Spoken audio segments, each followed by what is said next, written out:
Good morning, this is Brother Peter with tidbits from the Word. So proud to be with you today. Whether you be man, woman, boy, or girl, if you're watching this excerpt today, it is for you. It is for every single solitary human being that has ever been born on the earth. It's chapter 3 of the book of Proverbs. Now you know the book of Proverbs has 31 proverbs in them. If you would read one proverb every single day, you would read through the proverbs every month. You would take to heart those words whether you wanted to or not. They would begin to take a hold. If you'd start, the place to start is, there's always a place to start. There's always a first step. Just like when a baby crawls, and then you get him standing up and he's holding on to a coffee table or something, and you're saying, "Come here, baby, come on, come here." And all of a sudden, baby's first step. You can go across this country and find book after book after book, in house after house after house, where it's written, baby's first step. He took his first step, certain date, certain time. Everybody clapped their hands and oohed and ahed. Well, we're going to have to take our first step into the book of Proverbs in order to get in it. If we don't take the first step and get in it, then we'll never get in it. So what does hinder you? Why do you halt between two opinions? Why don't you go ahead and get started? Today's the 8th. Take the 8th proverb. You say, "Brother Peter, what is the 8th proverb about?" The 8th proverb is probably one of the first places in the Old Testament where the man Jesus, the third part of the Trinity, the Father, Son, and the Holy Ghost, that became the first part. In other words, he became the flesh and came down on this earth and dwelt among men, mingled with men. Men touched him. A woman touched his robe one time and received complete healing. And men, all he had to do was say the word. Lazarus came out of the grave. This man, there is no doubt that he was not God in the flesh. He had that power to do those things, to calm the water, to just say, "Be still," and it was still. And yet, he didn't go around and flaunt miracles on a daily basis that he could do that. When he was 12 years old, he showed that he had the authority of the Father in heaven. He went into the temple and baffled the priest. Jesus is all-knowing. He is wisdom. Jesus is complete wisdom. No other place do I know where you'll find any clearer statement than if you'll go into the Proverbs chapter 8, halfway down, I think it's verse 21, 22, and start right there, because you need to read the whole thing. But start right there as Jesus is talking and what he has to say. You say, "Well, wait a minute now, Peter, you're in the Old Testament. Jesus didn't come until the New Testament."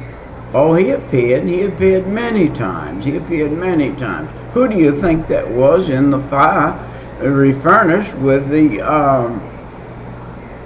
children of Israel that went in the fire? Shadrach, Meshach, and Abednego, Daniel and Hananiah and Hazarus, and they were in the fire there. And who went in with them? The Son of God. And you know who said that? The king himself looked in there and said, "I see. Did we not just throw 3 in there? But I see 4, and one looks like the Son of God." Who revealed that to him? The Son of God himself revealed that to the king. The king had a heart after the God of heaven, and the God of heaven comforted the king, even though the king followed his own rigid program. Be careful what you write in stone, because when you write in stone, you have to follow it.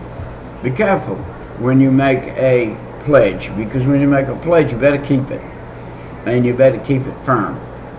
And you better watch out for it. And I'm learning every day that the mistakes that I made through my life will come back and haunt you, or they will come back and face you, face on, and you will have to meet up with them. But listen, let's get back in this morning, man, woman, boy, or girl. Take these Proverbs, read one a day. Now, I commissioned my Sunday school class boys this week to learn chapter 3 verbatim, exactly as it says, 35 verses, exactly as it's written, and to take those 35 verses and quote them. And I would give them one of these Dake Bibles for every one of my boys that quotes those 35 verses. I'm going to give them one of these very Bibles right here, a Dake Bible. Probably out of all the Bibles I've ever had, and I have a few dozen, this Bible is the one that helps me the most as far as helps go. Peter, what do they say? They'll say the same thing. But there are Bibles that have more helps than, some have more helps than others. Oh yes, I have some good Bibles. This Bible, though, exceeds the other Bibles for helps. For a man who is unlearned in a sense of the word, it's like the scribes and Pharisees said about Peter and James and John and them when they came out of the upper room and they were filled with the Holy Spirit. They said, these guys are drunk with wine, and then no, he said, they're not. And he said, well, how could we hear in our own tongue or our own language these fellows that are unlearned? And they were considered unlearned because they didn't go to the higher school, educational schools, so to speak. But let me tell you what, Peter may not have had an education from the schoolhouse, but how come he had more than one fishing boat? How come he had 7 men that followed him and worked for him and were fishermen for Peter? How come he had such authority and such an ability when he had no education? Yeah, Peter had an education. It was a different type of education. Did Peter graduate? Oh yeah, he graduated from the School of Hard Knocks on a daily basis. He even graduated with Jesus on a daily basis from the School of Hard Knocks. Right after Peter had done some things that the Lord recognized and said, these are great things, Peter. Man did not reveal this to you, but my Father from heaven revealed what you said. And then very shortly after that, Peter said something while they were on the steps going up to the upper room. And Jesus turned around and said to Peter, get thee behind me, Satan.